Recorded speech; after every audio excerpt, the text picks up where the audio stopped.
Now, actually, Sri Shuka gives a brilliant exposition of the age we are living in. The different ages we have, the yugas are called Krita Yuga, and then Satya Yuga, then Krita Yuga, Dwapara Yuga, and Kali Yuga. And we are living in the age of Kali. And he gives a very, exactly what's happening here, he has given. Those days itself, he has given. And a list of the rajas of people who will be. He even mentions that so many kings have come who come after Yudhishthira and Parikshit, of course. And he says that even Chanakya, he means that a Brahmin, he said, will take over. And then the regime of the Mauryas dynasty will. Even this is mentioned. Now I will give you I'll just read it to you. People will be strangers to truth, cleanliness, forbearance, and kindness. Longevity, memory, strength will gradually decay. Wealth will take the place of virtuous conduct in estimating a man's worth. Might will become right and be the factor for determining dharma. If a person is too poor to conduct a case, he will be considered weak in the eyes of the law. A person who is a master of abusive language will be considered a scholar, as we know, that boy who was recently, what is his name? Kanaya. Yeah. Poverty will be considered sufficient proof of guilt, and ostentation and show will become the hallmark of character. Mating will be looked upon as marriage. Bathing will be significant only for hygienic purposes and not ceremoniously. Men will live to eat and not eat to live. Clouds will end up in flashes of thunder and lightning and not rain. Actually, we have seen last monsoons, we actually saw this very strange phenomenon. Many more significant signs of Kali have been mentioned there. We don't have time to go through, but we look around at all the countries, we will know. Then Kali, when Kali reaches its zenith, the Lord will incarnate in the form of Kalki, which we had already done before. The Kalki Avatara was already given. He will incarnate in the house of a well-known headman of the village called Sambala. Kalki will speed through the earth at high speed on a horse, killing all evil doers, and the minds of those who are left will become pure. It's high time he arrived, I think. So who knows, he might have already taken an incarnation. From the time of this incarnation, Krita Yuga, or the age of truth, will begin. Satya Yuga will start again, and a race of humans will be born in whom the guna of Sattva will predominate. When the moon, sun, and Jupiter come together in a single house under the constellation Pushya, Krita Yuga will begin. People's characters will change according to the yuga or age in which they are living. O king, all these kings have been reduced to dust by the passage of time. All these rajas, they think they have been so great, they've done so much, and look, what is left of them? They try to, the earth laughs apparently because of these kings who say that we own this bit of earth, we own the land, we own this, we own that, and the earth is supposed to laugh. The only way to override the effects of Kali, as he says, is to keep the Lord in our hearts. O king, you have only a few more hours to live, he says. Contemplate therefore on Sri Hari, because this is a time, only a few more hours you have. And Kali has one good point, that in Kali Yuga, in Satya Yuga, you have to do a lot of meditation. In the Treta Yuga, there are a lot of sacrifices and so many things which we can't do. And Dwapara Yuga, there's prayers. But in Kali Yuga, the best thing in Kali Yuga is that Nama Sankirtanam alone will give you liberation. That is, the singing of the Lord's name is that's the main thing, and which will give you liberation. And that is which all these in Dwapara can be obtained by Kirtan alone in the Kali Yuga. So it is said that, so now we are going to the stream of life, time passes through births and deaths. Every moment we fail to notice this. And here he gives the different type of pralayas. Naimittika pralaya is when Brahma, creator Brahma, one day of Brahma when he goes to sleep is Naimittika pralaya. That is a enormous amount of time. But then the whole of creation does not stop with that. Then it is that when it goes to Prakritika pralaya is when the whole one Brahma is fully finished. 100 years of Brahma is finished. A huge amount of time. There's a whole layer or dissolution of everything. And once again, and before that, he will, the whole of creation come back into him. The cosmic shell gets into dissolution. Now, Nitya Pralaya is with one which we all know every day. Every night we go to sleep and we get up. Our world stops from existing when we go to sleep, and next morning when we wake up, again the world comes up. That is known as Nitya Pralaya. And he says, now this Bhagavata Purana was given by the Lord himself to Brahma. Brahma gave it to Narada. Narada gave it to Vyasa. And eventually my father gave it to me, and I'm giving it to you. In future, it will be narrated in this long drawn, what they had the Satra, the first drama of the Bhagavad Purana is in the forest of Naimisharanya, where the Satra, long drawn out, 1,000 years of repeating the Bhagavad Purana was going on.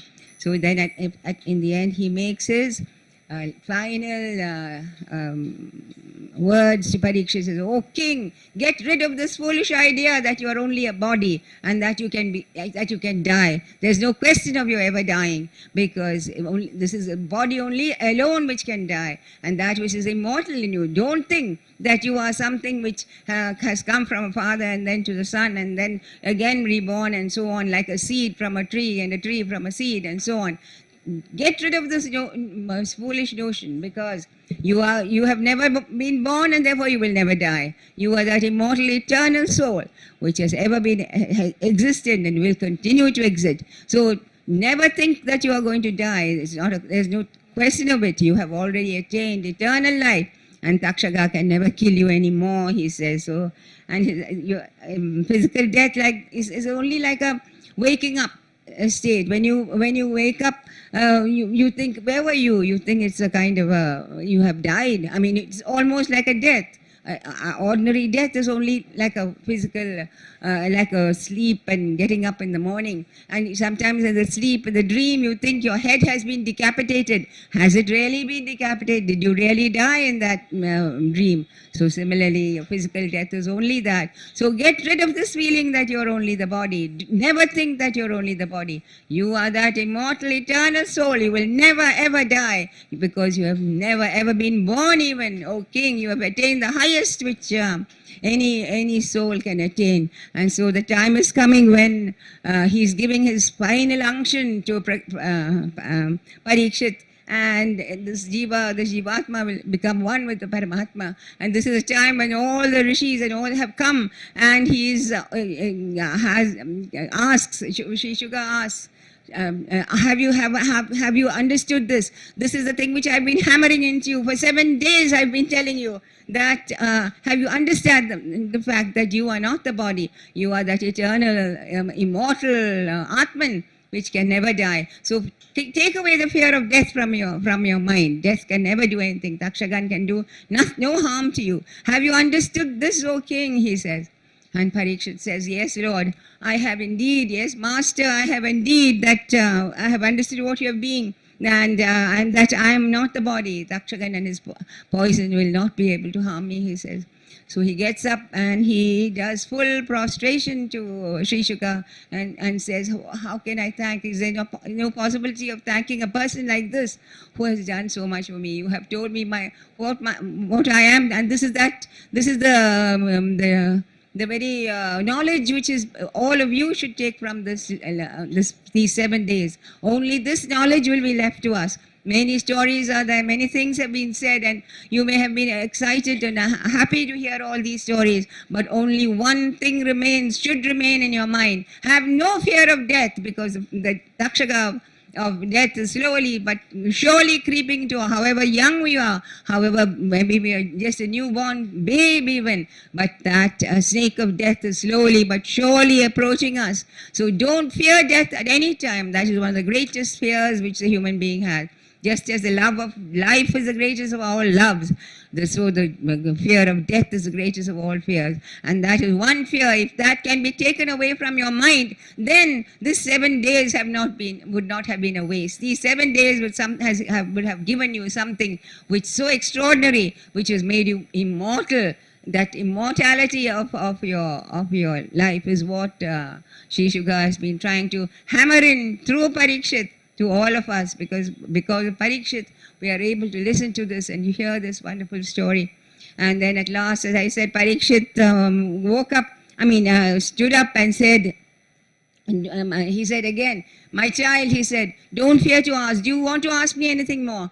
Ask me this, because this is the time for you to ask. And Raja Parikshit rose up and did full prostration to him and said, my Lord, you have given me everything that I need to know. There's nothing more that I need to know, because you have given me salvation, liberation, even while I'm in this body itself. What else can I ask for? What else can anyone give to anyone? But that's liberation while in the Jivan Mukti you have given me. So what else can I ask? And wake up, O souls who are not listening. Wake up, because this is the very the crux, the kernel of this message is that don't sleep your way through this. Wake up and listen to this, because this is what is meant for all of you. And something which is so important for each human being. Because as I said, the fear of death dogs us from the time we are born. And if that fear can be taken away, we will be liberated beings. Even this very minute we will be liberated beings. So the Raja went and bowed to him, and he said, I have attained the Brahmic state beyond all fear, beyond all everything. My senses have been withdrawn. I don't fear death. Let the Takshaka come to me. No Takshaka can kill me, he says. So he worshipped him, and Sri Shuga kept his holy hands on the king's head and blessed him and said, you have been liberated already, O king. You are indeed great, because through you so many other people also are going to be liberated. And thus Sri Shuga departed in the way he had come. He came unannounced, he went unannounced, without any big preamble, without a great hue and cry and trumpets there, and Shri Shri Shri is being blown all over the place. He just came in as he came, and he went out as he had come. And that was the end of that, this thing. And so let us also pray to him at this time, that take this prayer as our last prayer. Oh Lord, please accept that prayer. Twice before I've told you, put the name of the Lord in the bank, the divine bank. That's the only bank which gives you, without any problem, that it gives you a huge dividend. No other human bank can give you that. Let us once more, because Sri Shuga is just passing, and Parikshit is all set, Takshaka is all ready to bite him. So let us make his passing easy.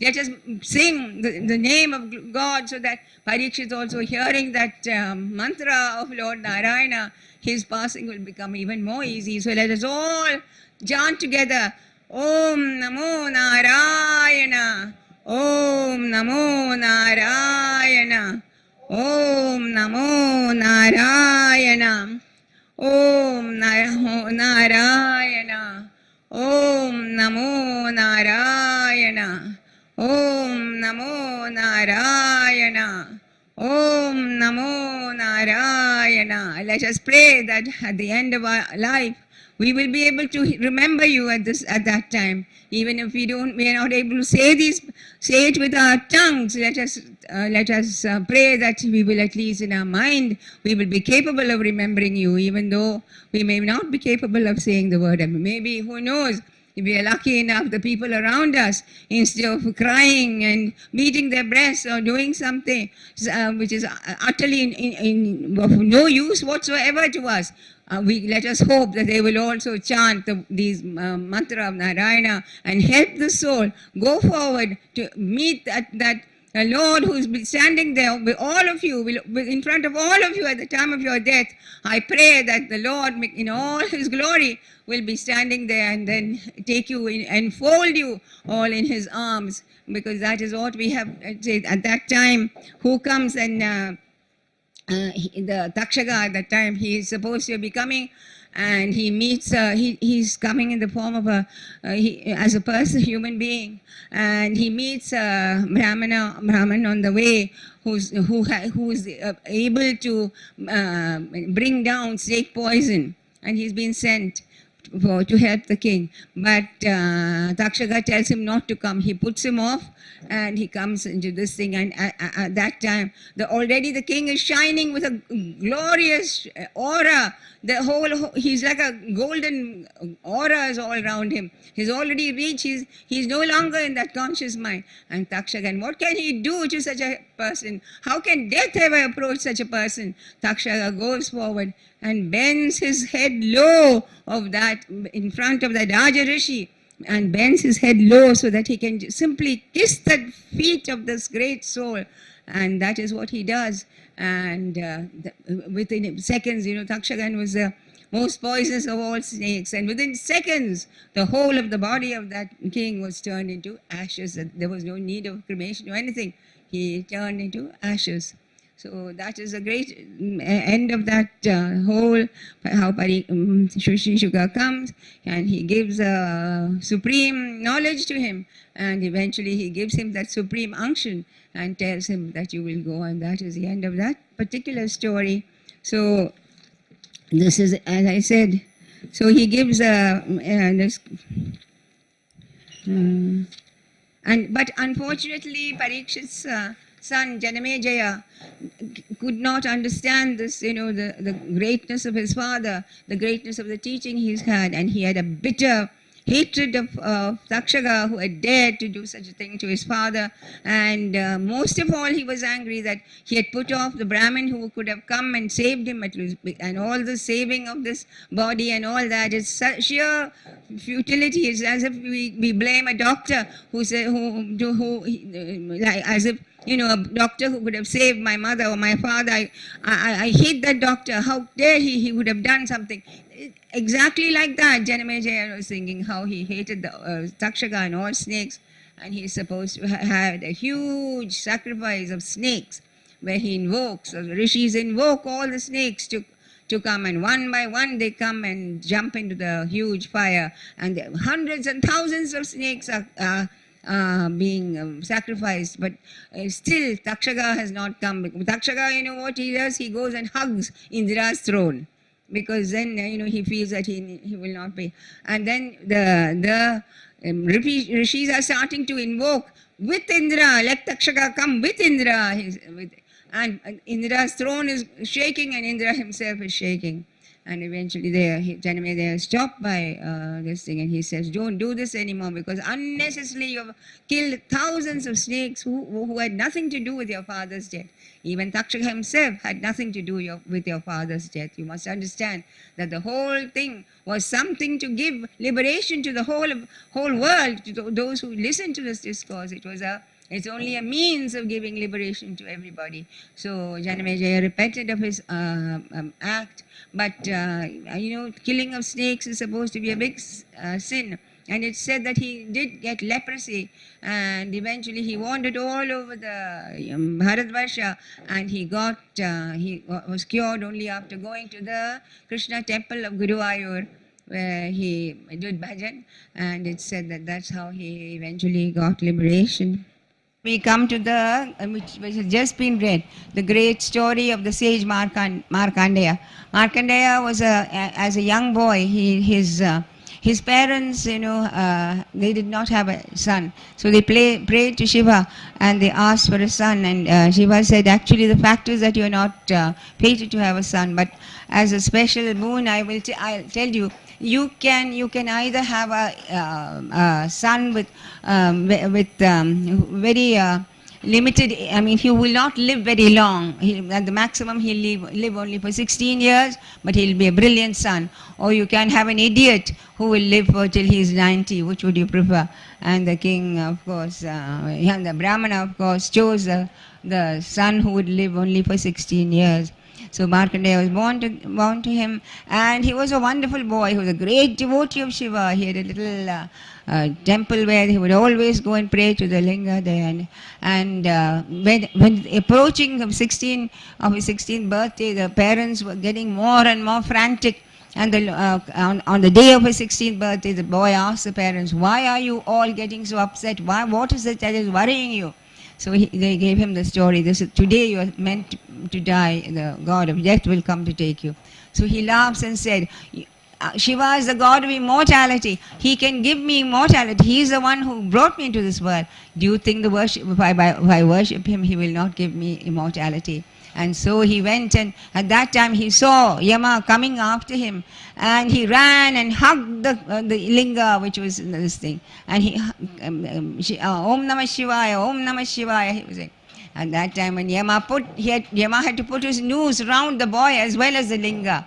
And at that time Shiva comes out of the linga and says, enough. Now I will take over. You have done your duty. I know that you have a certain duty to perform. You have done that duty. Now I will take over. And he blessed the boy that he will be immortal for the whole of this eon, whole of this age he will be living. And Markandeya went to the Himalayas, and he said he's still living there in the Badrikashram, and he's still living there, and he's still doing tapas there. And one day near the banks of the Pushpabhadra, which is another name for Alagananda, which flows from there. So he had his ashram in the banks of the Pushpabhadra, and he was doing meditation there. He was a great realized sage by then. At that time, the Naranarayana, the two murtis which are meditating in the Himalayas, Nara and Narayana, and they came there to give a blessing to him. So they appeared before him. Markandeya opened his eyes, and there they were. And of course he extolled them and hymned them, and they asked him, as I said, in one way it's very dangerous to pray to all these gods. The moment they come, they feel that they should give you a boon, or at least definitely give you a boon, because you've done so much of prayers to them. So they asked him, what is the boon you want? Markandeya says, I don't want nothing. What is it I want? I'm living in this divine place, which is, I know that you're around here. I don't need anything. So again they insisted that you must have a boon. So all the strange things that anybody could ask for, Markandeya asked that I would like to experience Maya. Can you imagine? We are all in the midst of Maya, and all of us ask for God, take this Maya away from us. We don't want to experience Maya. But all the things that you can imagine the greatness of that man who had never experienced Maya at all. He was always living in bliss. He was always living in that aura and the bliss of that Supreme. So how can Maya ever touch him? So he asked, but I would like to know what your Maya is. So the Murti smiled and said, yes, so be it. And one day when Markandeya was sitting, it was evening time, he had finished his evening pujas, rituals, and then at that time he thought there was sudden huge storm and thunder and lightning, and the rain lashed like anything. It was coming down, bucketfuls of rain was coming. And slowly, it seemed as if waters were rising right up to the Himalayas, to his ashram. And the whole place was flooded. It was like, and Markandeya floundered for a bit, and he also fell into that ocean. And he couldn't keep his head up. Again and again he went. It seemed to him that millions of years had passed. He would go in and come up, and suffering, all sorts of suffering and disease and death and life again and death again, life again. And he went on like this for millions of years. And there he was floundering like that. And there was suddenly he saw there was a kind of a peepal tree growing on the side, on the banks. He suddenly saw there was a bank and the tree also. And he looked down, and there one leaf had fallen from that peepal tree. And he beheld this wondrous vision of the Lord. A tiny, on that peepal tree, on leaf, a tiny little baby, looking like a sapphire. He was gleaming blue like a sapphire. And he had the most beauteous countenance he could have.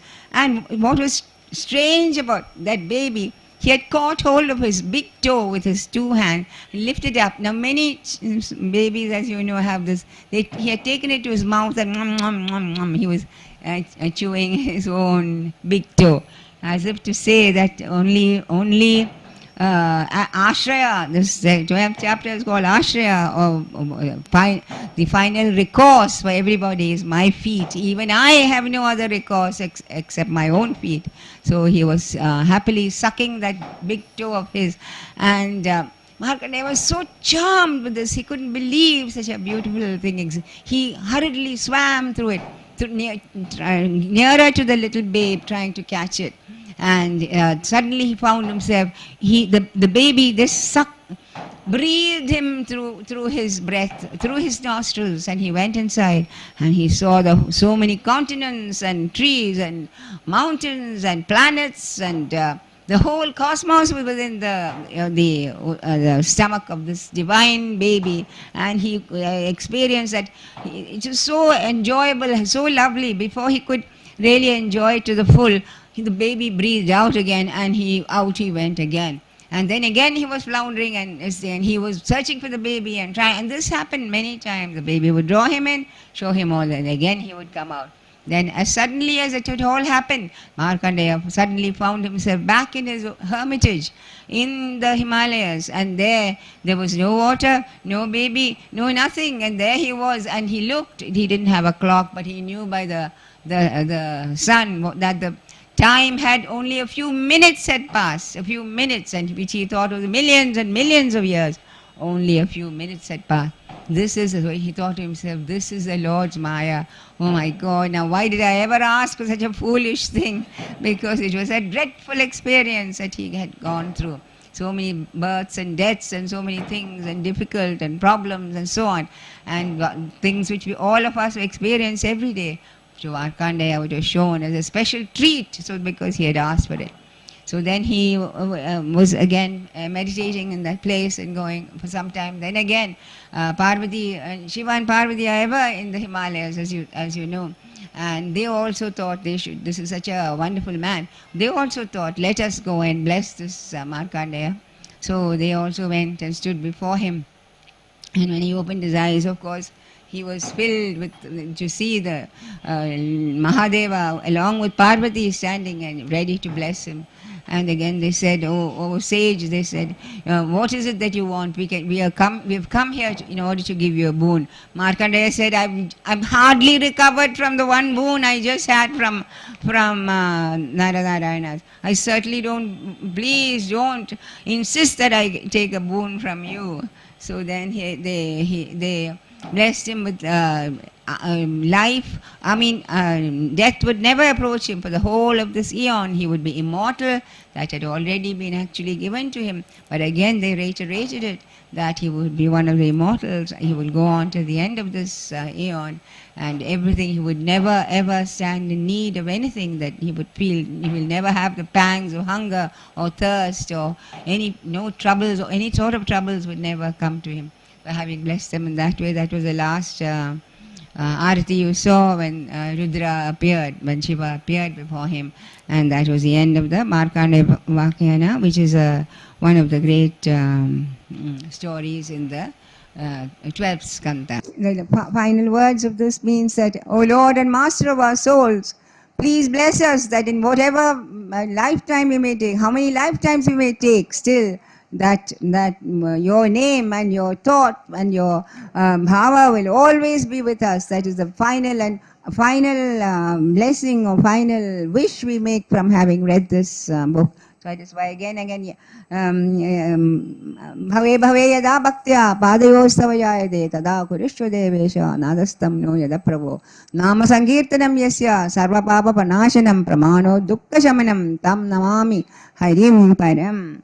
So we have come to the end of this glorious Saptaham by Sri Shugavaja to the King Parikshit, and I would like to make a few concluding. I would like to end these with the words from Bhattacharya, his last words.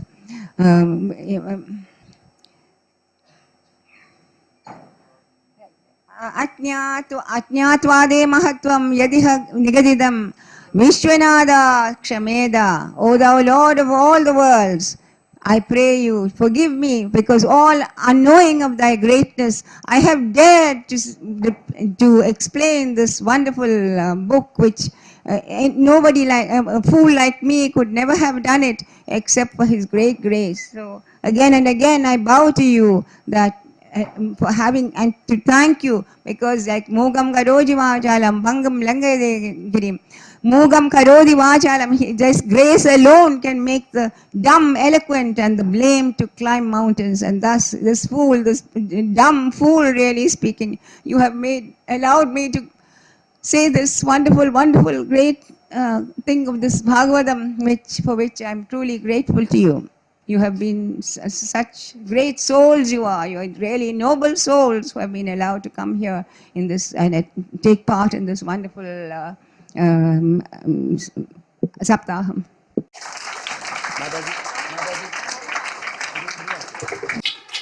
Tirumani has been just kind enough to thank all of us for having, but actually the gratitude is for us because to have got a person like him. When I went and met him in Guruvayur temple on the first day that he took his office as the main pujari of Guruvayur temple, and he agreed, I thought to myself, Guruvayurpan himself is coming here to bless us, and then I realized that Guruvayurpan himself wanted me to do the narration, and it was a great blessing indeed that he has Guruvayurpan himself really speaking, because he's Sri Hari not only in name but he's actually Sri Hari in form also.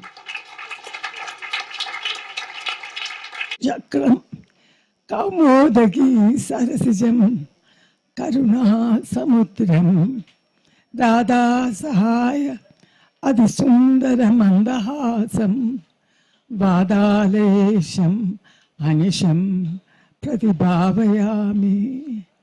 That was an invocation to my beloved Guru Ayyappan, Lord of Guruvayur.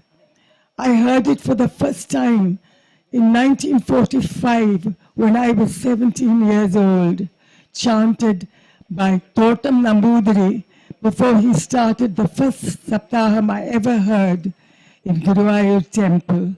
I just wanted to share it with you. After my sister's impassioned speech thanking all of you, I don't think I need to thank you all, but I still would like to say a few words. First and foremost, I would like to thank my beloved sister, Mataji Vanamali, for the wonderful way in which she has presented to us all the salient points of this wonderful scripture, the Mahabhagavatam, in her own unique, inimitable way. She has worked so hard at the Saptaham, sorting out all the details, as you may realize, so that the whole Saptaham has gone off so perfectly. I thank her. The second person I want to thank is my dearest Mohan. He has also worked ceaselessly behind the scenes. He has been responsible for all the finances, the accommodation, the transport, and all the nitty-gritty which goes into the making of a function like this. Without the help of these two lovely people, I don't think the Saptaham could have taken place the way it has taken place. And now to thank Sri Hari Tirumani and Unikrishnan Nambudiri, who have come all the way from Guruvayur to conduct this function for us. I must confess, when my sister said that she had got Sri Hari Tirumani to come, she felt that it was as if Guru Ayyappan was sending him, and I was so pleased. After listening to his wonderful rendering of the Sanskrit verses, after listening to his wonderful songs, which has just stolen all our hearts, I'm completely overcome. I know that all of us will go back to our homes, remembering these 7 days, remembering the way he sang, the way he talked, and all these Sanskrit verses have meant so much to us, hearing him chanted. I thank him, and I thank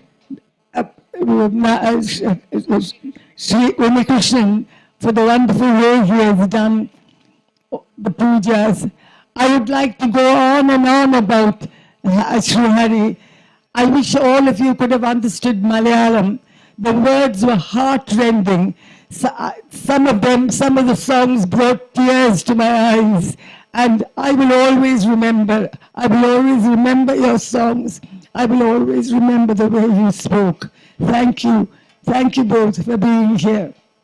Now I would like to thank my wonderful family, my intimate family, 9 of whom are here, 3 generations of us. Then the extended family, my dear friends, and all the devotees of Vanamali Ashram who have come from all over the world. What can I say to you except pray that Bhagwan will shower his blessings upon you and give you that final enlightenment which all of us seek. Now for the helpers. There are so many of these young people who've been fitting in and out of this place, you must have noticed. But some of them deserve special mention. The first one I can think of is Bhavesh. Where is Bhavesh? Bhavesh arrived at the ashram about 10 days ago, and short of cleaning cobwebs, he has done everything necessary. He has been at the air conditioners, in and out, doing all the necessary things. And he has even attended to somebody who couldn't walk by massaging him. Bhavesh, I cannot thank you enough. God bless you. Anjali, Mayura, and Bhavika, who have done the altar. Anjali is, I'm sorry, Anjali, not Anjali. It doesn't matter. I'm allowed to make mistakes. Anyway, they have done the altar so beautifully, it speaks for itself. But I must mention in passing that Anjali is an artist of great distinction. When any of you come to Vanamali Gita Ashram, please look at the wall as you enter. That mural of Ganga coming down to earth after Bhagirath's plea is painted by her. Also on the side there's a beautiful mural of Radha Krishna. Thank you, Anjali. Thank you, Mayura, and thank you, Bhavika. You've all been so wonderful. Now for my special helper, Geeta. I have been bedbound almost with a bad knee for more than six weeks, I think. And I was just praying. It is just the Lord's grace which brought me by plane all the way from Kuala Lumpur to Rishikesh. And it is Geeta's goodness which made me able to come here every day at 6:30 and listen, not like Maharaja Parikshit was able to without food and sleep, but I've listened to every word of this 18,000 verses, and I hope Bhagwan will bless all of us. Now I would like to thank 2 people you didn't see much here. They are Manju and Mukesh. They are the couple who have been responsible for all the food you are eating, because they have been at the caterers. Manju, where is Manju? Mukesh. This, God bless. Manju has been responsible for the menus. She has been responsible for overseeing the cooking, the distribution, every single thing. Actually, this couple has been available for Vanamali Gita Ashram whenever they have needed it. Thank you so much, Manju and Mukesh.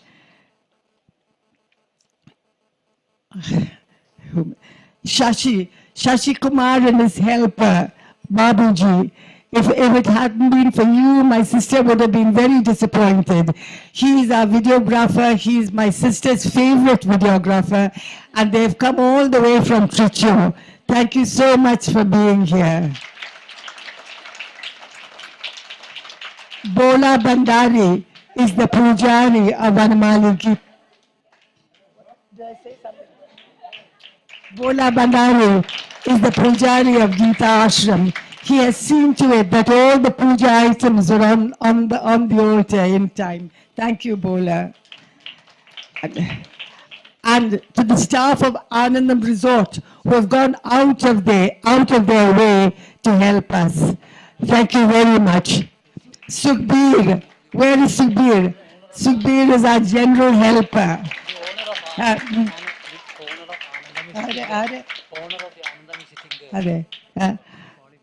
will the owner of the Ananda Ashram please come forward? He has been, yeah. Thank you very much. Thank you. I know you have gone well beyond your duties and we have appreciated every bit of it. It will give good publicity to your hotel, and we all these Malaysians especially enjoyed their stay here. Sukhbir is a jack of all trades. He has been helping with the guiding, with the sightseeing, going into the bazaar. He's always, I remember he was a little boy when he started coming for my sister's classes. Sukhbir, thank you for being there.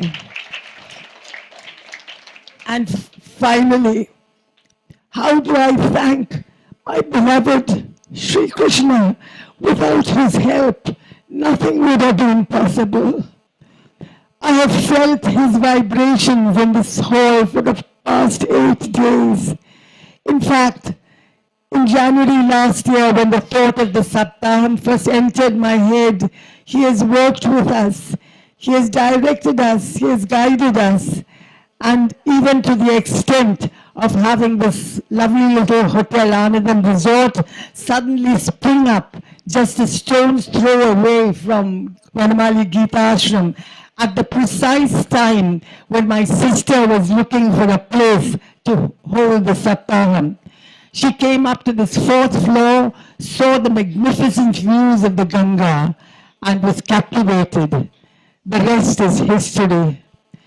I would like to do a Sashtanga Namaskaram before my Lord, but physical frailties prevent that. So I mentally prostrate before him and place my head at the feet of Guru Ayappan. His love and his grace have been showered on me for the past 88 years of my life. And I know that in this, the last lap, he will walk beside me. I beseech him to bless each and every one of you with that final enlightenment, that moksha which all of us crave. Once again, thank you all very much for being here. My love and blessings, and God bless you. Hari Om Tat Sat. Dakshina, whereby we will auspiciously start this with 3 couples. Could I request that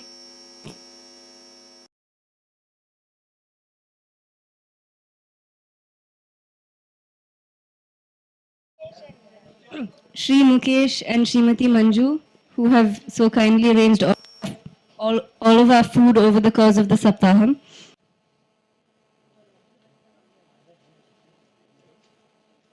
Pujari Shri Unni Krishna Nambodri, Shri Shashi Kumar and Shri Babuji, our videographers. Geeta, who has been assistant to Datan Menon.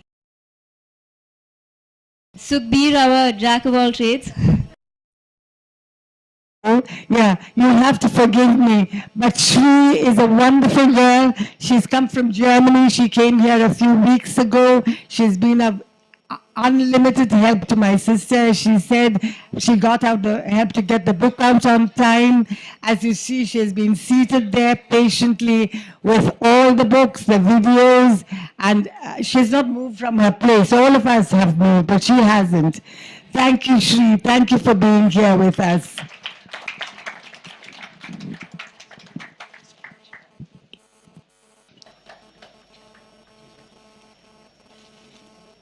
My grandniece has been wonderful at the mic, as you have all seen. She has given you instructions, what to do, where to do, when to do it, and so on.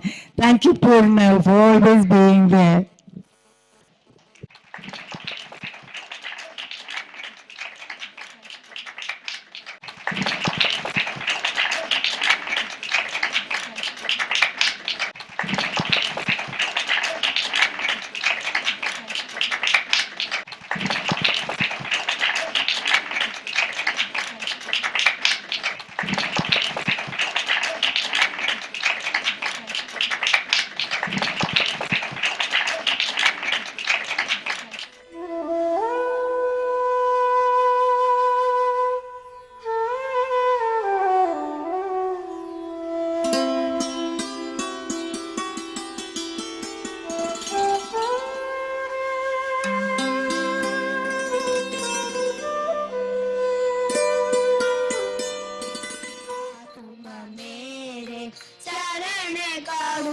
किसकी, स्वामी शरण करूं मैं किसकी, तुम बिना और न दूजा, प्रभु बिना और न दूजा, आस करूं मैं जिसकी। ओम जय जगदीश हरे, तुम पूरन परमात्मा, तुम अंतर्यामी, स्वामी तुम अंतर्यामी, पारे ब्रह्म परमेश्वर, पारे ब्रह्म परमेश्वर, तुम सर्वे स्वामी। ओम जय जगदीश हरे, तुम करुणा के सागर, तुम पालन करता, स्वामी तुम करता, मैं मूरख बल कामी, मैं सेवक तुम स्वामी, कृपा करो भरता। ओम जय जगदीश हरे, तुम हो एक अगोचर, सबके प्राणपति, स्वामी सबके प्राणपति, किस बिन मिलो दयामय, किस बिन मिलो कृपावन, मैं तुमको कुमति। ओम जय जगदीश हरे, दीन बंधु दुख हरता, तुम रक्षक मेरे, स्वामी तुम रक्षक मेरे, करुणा हस्त उठाओ, अपने हाथ बढ़ाओ, चरण पदम मेरे। ओम जय जगदीश हरे, विषय विकार मिटाओ, पाप हरो देवा, स्वामी कष्ट हरो देवा, श्रद्धा भक्ति बढ़ाओ, श्रद्धा प्रेम बढ़ाओ, संतन की सेवा। ओम जय जगदीश हरे, तन मन धन सब तेरा, सब कुछ है तेरा, स्वामी सब कुछ है तेरा, तेरा तुझको अर्पण, तेरा तुझको अर्पण, क्या लाले मेरा। ओम जय जगदीश हरे, ओम जय जगदीश हरे, स्वामी जय जगदीश हरे, भक्त जनों के संकट, दास जनों के संकट, क्षण में दूर करे। ओम जय जगदीश हरे, ओम जय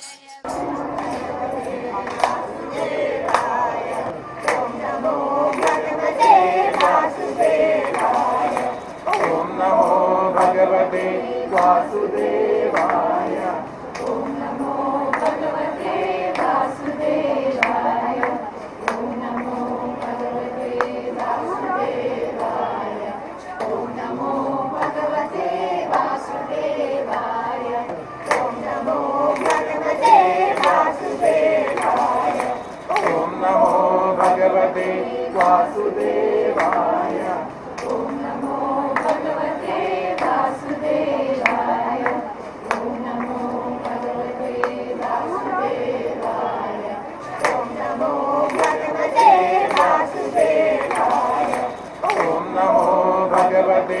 वासुदेवाय, ओम नमो भगवते वासुदेवाय, ओम नमो भगवते वासुदेवाय, ओम नमो भगवते वासुदेवाय, ओम नमो भगवते वासुदेवाय, ओम नमो भगवते वासुदेवाय, ओम नमो भगवते वासुदेवाय,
Bhakti